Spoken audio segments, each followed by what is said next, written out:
स्वागत दोस्तों आपका चैनल से घर के साथ सामने मौत यहाँ पर चलेंगे। सबसे पहले सबसे बड़ी खबर आपको बताएंगे दोस्तों, नेशनल कॉन्फ्रेंस के अंदर भी अब फूट डालने की कोशिश कर रही है भारतीय जनता पार्टी। बताएंगे मुख्यमंत्री उमर अब्दुल्ला ने एक बड़ा दावा किया है दोस्तों, बताएंगे क्या कुछ बोल रहे हैं उमर अब्दुल्ला। इसी के साथ में चलेंगे एक और बड़ी अपडेट तरफ, जहां पर भूपेश बघेल के सामने पंजाब के सीनियर नेताओं ने रखी है अपनी बात। बताएंगे क्या है पूरी अपडेट दोस्तों। इसी के साथ में चलेंगे एक और बड़ी खबर की तरफ, जहां पर उत्तराखंड पहुंच रहे हैं राहुल गांधी। दोस्तों बताएंगे क्यों राहुल गांधी का दौरा लगाया जा रहा है। इसी के साथ में बताएंगे कैसे भूपेश बघेल ने पंजाब के अंदर पूरी तरीके से कांग्रेस पार्टी के अंदर फूट की स्थिति को साध लिया है दोस्तों। एक एक करके चलेंगे आज की सारी बड़ी खबरें। लेकिन उससे पहले अगर आप भी मानते हैं कि देश दो पार्टी सिस्टम की तरफ आगे बढ़ रही है, जहां पर कांग्रेस पार्टी और बीजेपी ही देश के अंदर बसती हुई नजर आ रही है, बाकी पार्टियों को बीजेपी ने पूरी तरीके से खत्म करने का ठेका ले रखा और इसीलिए इंडिया गठबंधन को एकजुट होना पड़ेगा और कांग्रेस पार्टी के नेतृत्व में ही एकजुट हो सकते हैं, वरना धीरे धीरे करके सारी पार्टियां खत्म कर दी जाएगी और ये एक बहुत बड़ा गंभीर मामला हो सकता है। तो इस वीडियो को लाइक करके लाल बटन दबाकर चैनल को सब्सक्राइब करके बेल आइकन दबाकर कमेंट बॉक्स में अपनी राय जरूर लिखकर बताएगा दोस्तों। ज्यादा से ज्यादा वीडियो को शेयर कीजिएगा। चलते हैं सबसे पहले सबसे बड़ी ब्रेकिंग न्यूज अपडेट की तरफ, जहां पर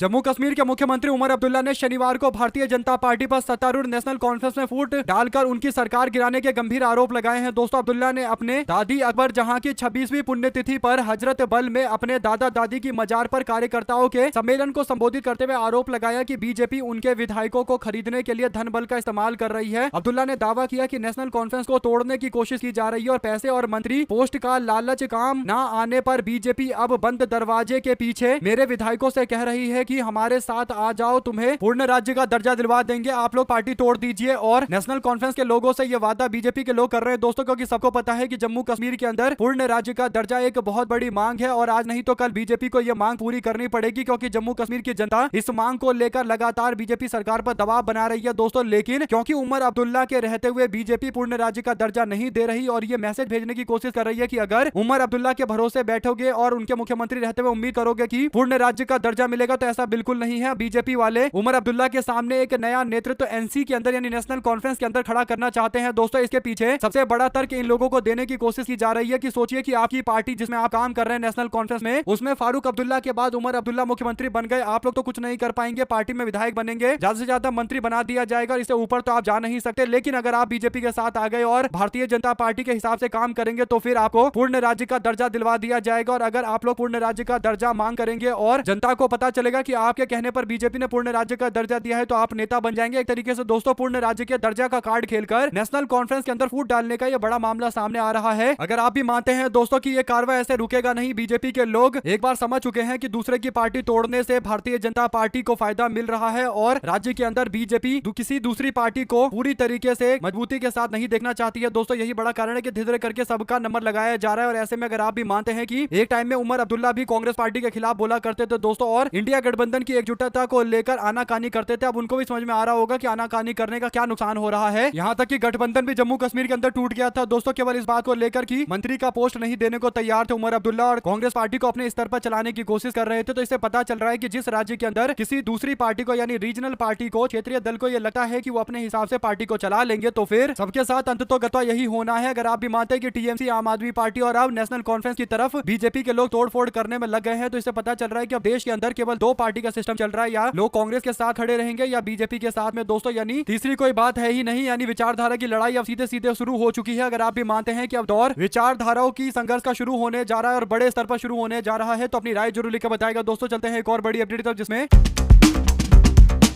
कांग्रेस पार्टी के पंजाब के प्रभारी भूपेश बघेल ने पंजाब के सीनियर नेताओं के सामने अपनी बात रखी है दोस्तों। सभी का एक नुकता था कि हमें कॉम्प्रोमाइज लीडर नहीं चाहिए, फैसले का रिव्यू होना चाहिए। मीटिंग में भगवत मान के दबाव में राजा बड़िंग के द्वारा सिद्धू मूसेवाला के अंतिम संस्कार की बात उठाई गई दोस्तों। उनके पिता भी इस दौरान मौजूद थे। उनके पिता आजकल चरणजीत सिंह चन्नी के साथ में नजर आते हैं और उन्होंने राजा बड़िंग के साथ अपनी नजदीकियों को कम इसलिए किया क्योंकि उनकी मिली भगत बताई जा रही है भगवंत मान के साथ में। ऐसे में मनदीप पुनिया ने जो जानकारी दी है दोस्तों, पत्रकार ने जानकारी दी है, वो बताते हैं कि मीटिंग में बड़े बड़े वरिष्ठ नेता मौजूद थे, जिसमें प्रताप सिंह बाजवा, सुखजिंदर सिंह रंधावा, राणा गुरजीत सिंह, सिद्धू मूसेवाला के पिता प्रगट सिंह, गुरकीरत कोटली और चरणजीत चन्नी के साथ साथ मोहम्मद सिद्दीकी और जशन चहल के साथ साथ अरुणा चौधरी और बरिंदर पहाड़ा के साथ साथ संगत गिलजिया भी मौजूद थे दोस्तों। और हिंदू नेता भरत भूषण आंसू ने अपनी बात रखने से मना कर दिया। भूपेश बघेल ने नर्म स्वर में कहा कि वे सीनियर लीडर्स की बात हाईकमान तक पहुंचा देंगे। पंजाब को जाने खामा खा के कमेंट करने वाले दिल्ली के पत्रकार को थोड़ा सब्र रखना चाहिए, यानी ये मांग की गई है दोस्तों, क्योंकि पूरी तरीके से कांग्रेस पार्टी एकजुट दिखाई दे रही है। जब सारे नेता एक साथ बैठकर चर्चा कर रहे हैं और अपनी अपनी बातें पार्टी आला कमान तक पहुंचा दे रहे हैं, तो फूट कहां है? सवाल सबसे बड़ा ये है जब चरणजीत सिंह चन्नी कह रहे हैं कि वो पूरी तरीके से मजबूती के साथ कांग्रेस पार्टी के साथ खड़े हैं और पार्टी आला कमान की सारी बात मानेंगे। प्रियंका गांधी ने फोन पर इनसे बात की है और राहुल गांधी को अपना नेता डंके की चोट पर चरणजीत सिंह चन्नी बोल रहे हैं। और वैसे भी चरणजीत सिंह चन्नी सबसे फूल नेताओं में यानी बेवकूफ नेताओं में होंगे दोस्तों अगर वो कांग्रेस पार्टी छोड़ देते हैं तो, क्योंकि कांग्रेस पार्टी ने ही इनको मुख्यमंत्री बनाया और कांग्रेस पार्टी में ही इनका भविष्य है। इनको पता है कि दूसरी पार्टी में तो कोई भविष्य नहीं है, तो फिर फायदा नहीं है दूसरी पार्टी में जाने का। तो चन्नी को कांग्रेस पार्टी में रहने का फायदा है, ये बात चन्नी को भी पता है, सबको पता है। आप लोग इस पर अपनी राय जरूर लेकर बताएगा। साथ साथ चलते हैं एक और बड़ी अपडेट की तरफ दोस्तों, जहां पर अगले साल होने वाले उत्तराखंड विधानसभा चुनाव से पहले कांग्रेस पार्टी ने छात्र और युवा वर्ग को चुनावी रणनीति के केंद्र में लाने की तैयारी शुरू कर दी दोस्तों। इसी कड़ी में लोकसभा में नेता प्रतिपक्ष राहुल गांधी 17 जुलाई को देहरादून पहुंचकर विद्यार्थियों से सीधा संवाद करते हुए नजर आए दोस्तों। कार्यक्रम में शिक्षा व्यवस्था, प्रतियोगी परीक्षा और पेपर लीक और भर्ती प्रक्रियाओं में पारदर्शिता और रोजगार जैसे मुद्दे पर चर्चा हुई। और कांग्रेस पार्टी से केवल छात्र संवाद नहीं बल्कि युवाओं की आकांक्षा को चुनावी विमर्श का हिस्सा बनाने की पहल के रूप में देख रही है। पार्टी का मानना है कि शिक्षा और रोजगार से जुड़े आगामी विधानसभा चुनाव के महत्वपूर्ण भूमिका ये सारे मुद्दे निभा सकते हैं। युवाओं के मुद्दे पर चुनावी विमर्श के केंद्र में लाने की पूरी कोशिश की जा रही है। कांग्रेस पार्टी का पूरा प्रयास है कि राज्य के अंदर इस मुद्दे को जोर शोर से उठाया जाए। छात्रों के बीच पेपर लीक एक बहुत बड़ा मुद्दा सारे राज्यों के अंदर है, लेकिन उत्तराखंड क्योंकि यहाँ पर चुनाव होने वाले हैं दोस्तों और युवा चाहते हैं कि परिवर्तन हो और इस मुद्दे को जोर शोर से उठाया जाए, तो अब ये मामला सबके सामने आ रहा है कि कांग्रेस पार्टी बिहार की जगह उत्तराखंड में इस कार्यक्रम को करने जा रही है, जिससे पता चल रहा है कि पूरी तरीके से पार्टी जोर शोर से छात्रों के मुद्दे को देश भर के अंदर आगे बढ़ाना चाहती है और एकदम सही तरीका है। उत्तराखंड में इसकी शुरुआत और जोर शोर से होनी चाहिए। इसी के साथ में दोस्तों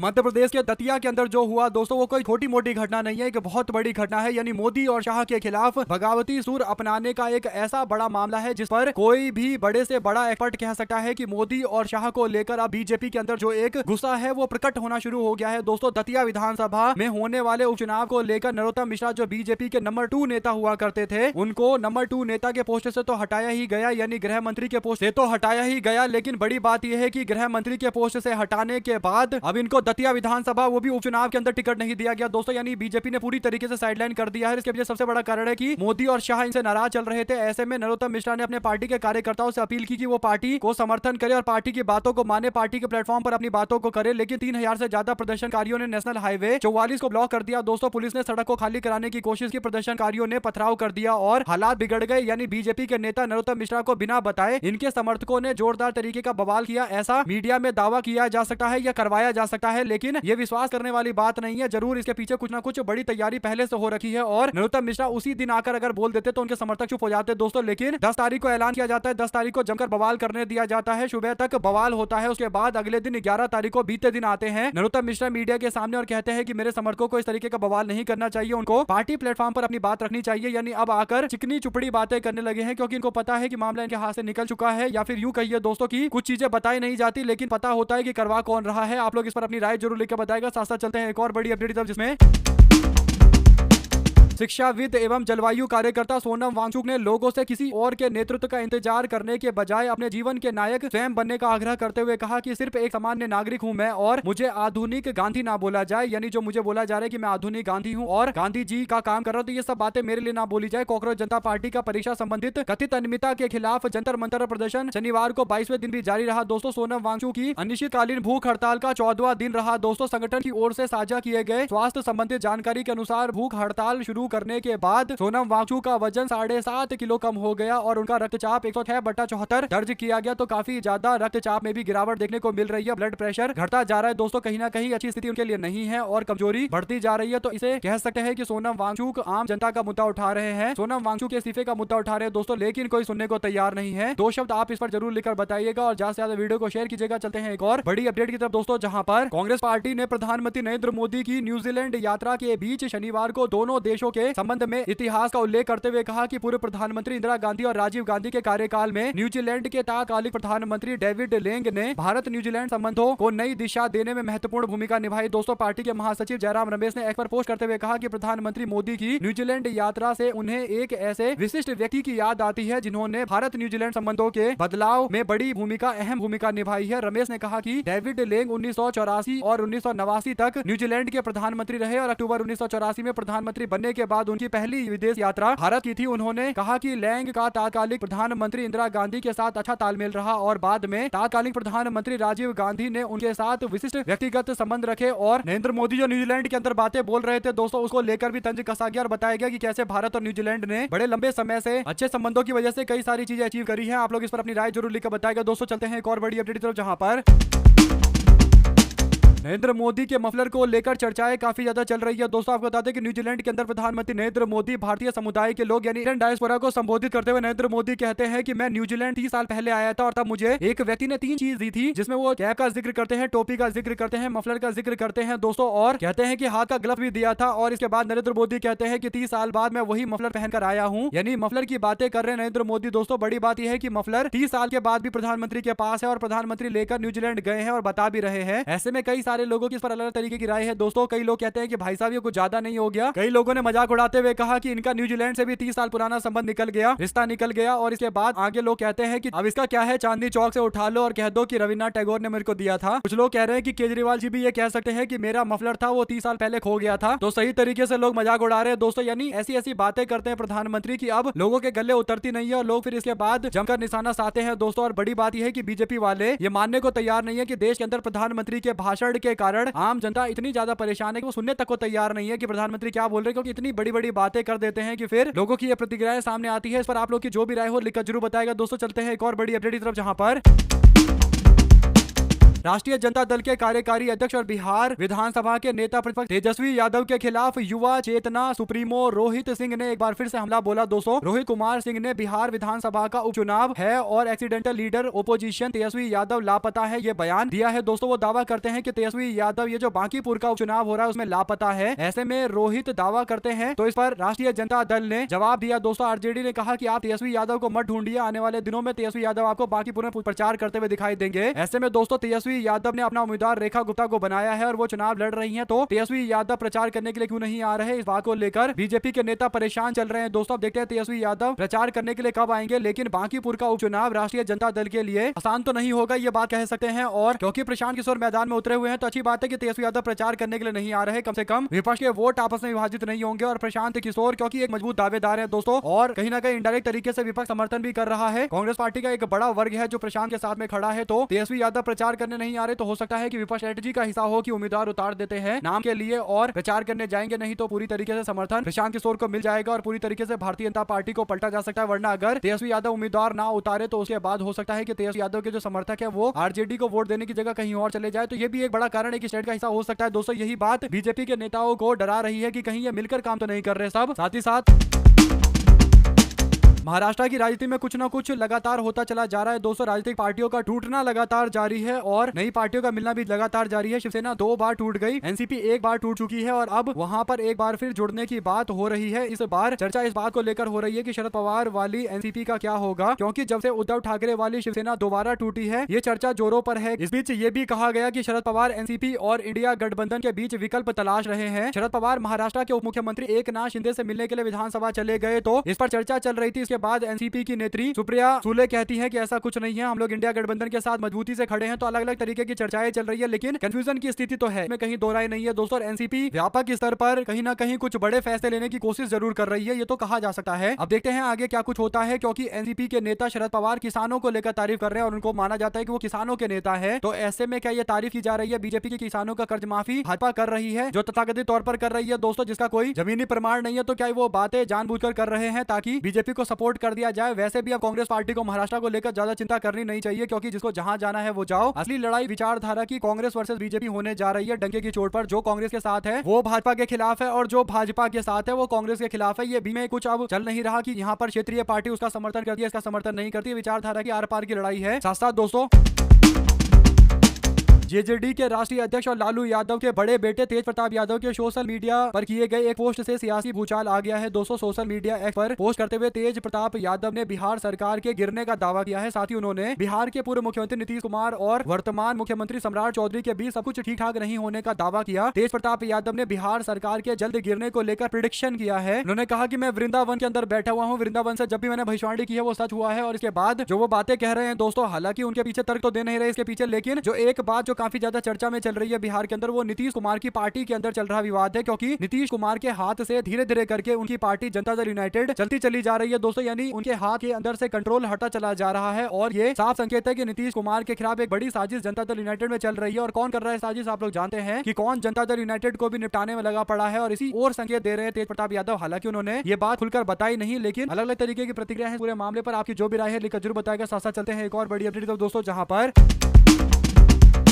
राम नगरी अयोध्या के सुप्रसिद्ध हनुमानगढ़ी का नाम जब भी देश की सियासत या सुर्खियों में आता है दोस्तों, तो एक पुराना और बेहद संवेदनशील विवाद फिर से चर्चा में लौट आता है। अक्सर सोशल मीडिया पर यह दावा किया जाता है कि हनुमानगढ़ी मंदिर परिसर में नमाज पढ़ी गई थी। हालांकि इस पूरे मामले की कड़वी सच्चाई, इसका सही संदर्भ समझना बेहद जरूरी है, क्योंकि ये कहानी सिर्फ नमाज के इर्द गिर्द नहीं घूमती, बल्कि शुरुआत दोनों समुदाय के बीच में सांप्रदायिक सौहार्द कायम करने की एक बड़ी कोशिश के तहत हुआ था। 2003 का साल था और रोजा इफ्तार जहाँ जुटे थे हाशिम अंसारी और महंत ज्ञान दास, और दोनों ने मिलकर राम मंदिर और बाबरी मस्जिद को लेकर चल रहे विवाद को लेकर एक मैसेज दिया था अयोध्या की शांति और सर्वमान्य समाधान निकालने के लिए। तो एक तरीके से गेस्चर था दोस्तों, दो समुदायों का आपस में एकजुट हो जाना और कहीं ना कहीं मैसेज भेजना कि आपस में लड़कर कुछ नहीं मिलेगा, देश विभाजित होगा, देश कमजोर होगा। लेकिन इस बात को योगी आदित्यनाथ उठाते हैं दोस्तों, और कार्यक्रमों के अंदर अब यानी चुनावी कार्यक्रम जो उनके शुरू हो चुके हैं उसमें वो कहते हैं कि पहले अयोध्या के अंदर हनुमानगढ़ी में रोजा इफ्तारी चलता था। तो अब योगी आदित्यनाथ इस बात को जिस तरीके से बोल रहे हैं उसे अलग तरीके से लोग ले रहे हैं, लेकिन हकीकत यह है कि एक सांप्रदायिक सौहार्द के तौर पर किया गया था। इसे लेकर जो पहले मानसिकता थी वो पॉजिटिव सही थी एकदम, लेकिन अब जो बताया जा रहा है उसे एक नेगेटिव तरीके से यानी नकारात्मक तरीके से पेश किया जा रहा है। साथ साथ दोस्तों एक और बड़ी अपडेट चंडीगढ़ से सामने आती है। दरअसल अपडेट यह है कि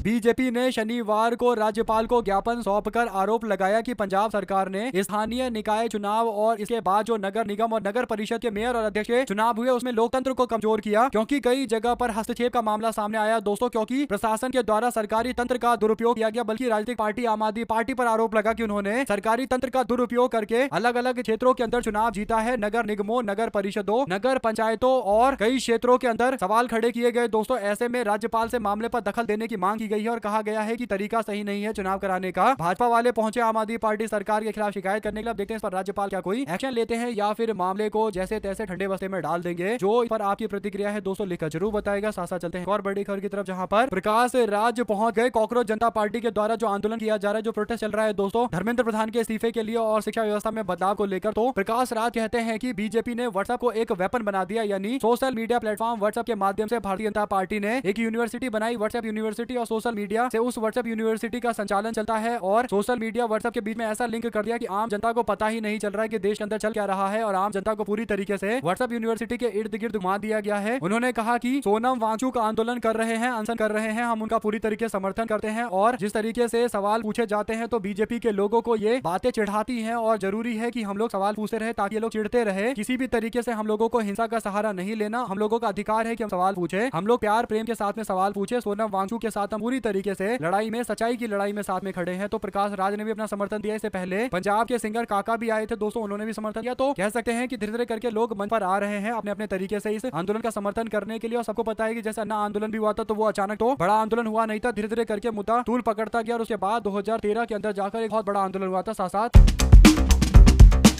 बीजेपी के लोग देश भर के अंदर इस बात की पैरवी करते हैं कि बुलडोजर चलता रहना चाहिए, अतिक्रमणों को हटाना चाहिए, लेकिन जब बात भाजपा के खुद के कार्यालय की आती है दोस्तों तो ये रेलवे के सड़कों के जो चाहे उसकी जमीन पर कब्जा कर लेते हैं। और ये मामला अब सामने आता है कोटा से, जहां पर रेलवे ने शहर के 80 फीट रोड पर बने बीजेपी के कोटा शहर और देहात कार्यालय को लेकर आपत्ति जताई दोस्तों। रेलवे ने कहा कि ये जगह 80 फीट रोड पर सड़क निर्माण के लिए दी गई थी, लेकिन इसकी जगह बीजेपी का कार्यालय बना दिया गया। कोटा विकास प्राधिकरण ने गलत जमीन के अलॉटमेंट को लेकर सवाल खड़ा किया। ये जमीन आम जन की सुविधा के लिए है, इसका उचित प्रयोग होना चाहिए, भाजपा का कार्यालय बनाने के लिए नहीं है। लेकिन क्योंकि राज्य के अंदर, केंद्र के अंदर बीजेपी की सरकार है दोस्तों दोनों जगह पर, तो इनको लगता है कि रेलवे की जमीन कब्जा ले, जो जमीन कब्जाना है कब्जा ले, इनको कोई सवाल पूछने वाला नहीं है। अगर आप भी मानते हैं कि आम जनता के साथ ये खुले तौर पर एक अन्याय है जिसका प्रचंड तरीके से विरोध होना चाहिए और बुलडोजर सही जगह पर चलना चाहिए, बीजेपी के लोग अब अपने कार्यालय पर बुलडोजर चलाने की मांग तो करेंगे नहीं। ऐसे में आप लोग क्या कुछ कहना चाहते हैं दोस्तों इस मामले को लेकर, अपनी राय जरूर लिखकर बताएगा। साथ साथ चलते हैं एक और बड़ी अपडेट की तरफ, जहां पर उत्तराखंड में पिछले 2 विधानसभा चुनाव में सत्ता से बाहर रही कांग्रेस पार्टी अब पूरी ताकत झोंक रही है। प्रियंका गांधी भी 18 जुलाई को हो सकता है कि कार्यक्रम में मौजूद रहे।